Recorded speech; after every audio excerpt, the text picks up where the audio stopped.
আলোচিত নুসরাত হত্যাকাণ্ডের আরেক পরিকল্পনাকারী শরীফকে গ্রেপ্তার করেছে police bureau of investigation PBI.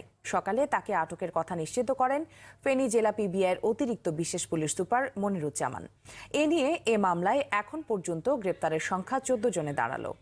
ঘটনার দিন শরীফ গেটে পাহারায় ছিল। এদিকে আটক কামরুন নাহার মনিরের 5 দিনের রিমান্ড মঞ্জুর করেছেন আদালত।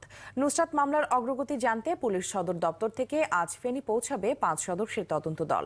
ডিআইজি রুহুল আমিনকে প্রধান করে 2 জন পুলিশ সুপার, 2 জন অতিরিক্ত পুলিশ সুপার ও 1 জন পরিদর্শক থাকবে দলে।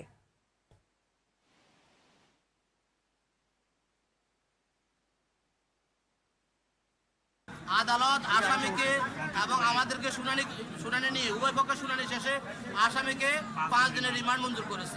এই মনি 3টা বোরকা কিনে সাদে অবস্থান করতেছিল, মাদ্রাসা সাদে, যেখানে রাফিকে পুড়িয়ে হত্যা করা হয়েছিল। এদিকে ফেনীর মাদ্রাসা শিক্ষার্থী নুসরাত জাহান রাফি হত্যার ঘটনা অনুসন্ধানে বিচার বিভাগীয় কমিশন গঠনের নির্দেশনা চেয়ে হাইকোর্টে রিট হয়েছে। সকালে বিচারপতি এএফএম নাজমুল আহসান ও বিচারপতি KM কামরুল কাদেরের সমন্বয়ে গঠিত বেঞ্চে আবেদনটি দায়ের করেন আইনজীবী ইউনুস আলী আকন্দ। আবেদনে নুসরাতকে রক্ষার অবহেলাকারী আইন শৃঙ্খলা বাহিনীর সদস্যদের বিরুদ্ধে ব্যবস্থা, ঘটনা অনুসন্ধানে বিচার বিভাগীয় কমিশন গঠন, মামলা দ্রুত বিচার ট্রাইব্যুনালে পাঠাতে প্রয়োজনীয় পদক্ষেপ, নুসরাতের পরিবারের জন্য যথাযথ ক্ষতিপূরণ দিতে নির্দেশনা চাওয়া হয়েছে।